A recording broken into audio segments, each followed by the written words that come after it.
நமக்கெல்லாம் இந்த இட்லி மாவு இல்லனாலே அந்த டேவே ஓடாது இல்லையா? என்னடா செய்றதுன்னு சொல்லி யோசிச்சே பாதி நேரம் போயிடும். இன்னைக்கு மார்னிங் அப்படிதான் இருந்தது. ரவா உப்புமா செஞ்சு எப்படியோ அட்ஜஸ்ட் பண்ணி ஓட்டியாச்சு. இன்னைக்கு வந்துட்டு அரிசி உளுந்துக்கு ஊற வச்சிடலான்னு சொல்லிட்டு அரிசிய வந்துட்டு ஊற வச்சுட்டேன். ஒரு 5 அலாக் தான் போட்டேன். அதிகமாலாம் போடல. ஒரு 2 நாளைக்கு தாராளமா வரும். அரிசி ஊற வச்சதுக்கப்புறம் தான் தெரியும். உளுந்து வந்து ஆல்ரெடி காலியாயிடுச்சு. பட் நான் தான் சொல்றதுக்கு மறந்துட்டேன். ஒரு 1 ஹவர் தானே ஆகும் ஊறுறதுக்கு. சொல்லி விட்டாச்சு மதியானம் லஞ்சுக்கு வரும்போது வாங்கிட்டு வரேன்னு சொல்லிட்டாங்க. அப்படியே அந்த வேலையெல்லாம் முடிஞ்சிருச்சு.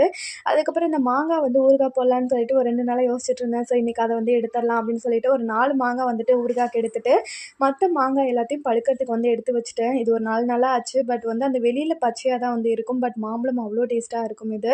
அத அப்படியே எடுத்து வச்சுட்டு, மாங்காவ வந்துட்டு கட் பண்ணிட்டு, உப்பு மிளகாய் தூள் போட்டு வச்சுட்டேன் அப்படின்னா, அதுக்கப்புறமா தாளிச்சு விட்டுக்கலாம் அப்படின்னு சொல்லிட்டு ஊறுறதுக்காக எல்லாத்தையுமே ரெடி பண்ணிட்டு இருந்தேன். மார்னிங் லஞ்ச் வேலை முடிஞ்சதுக்கப்புறமா இந்த வேலையெல்லாம் பண்ணதுனால கொஞ்சம் ஈஸியாவே போச்சு. ஐ ஹோப் இந்த வீடியோ உங்களுக்கு பிடிச்சிருக்கும் நம்புறேன். பிடிச்சிருந்தா கண்டிப்பா லைக் பண்ணிட்டு சப்ஸ்கிரைப் பண்ணிக்கோங்க. பாய்.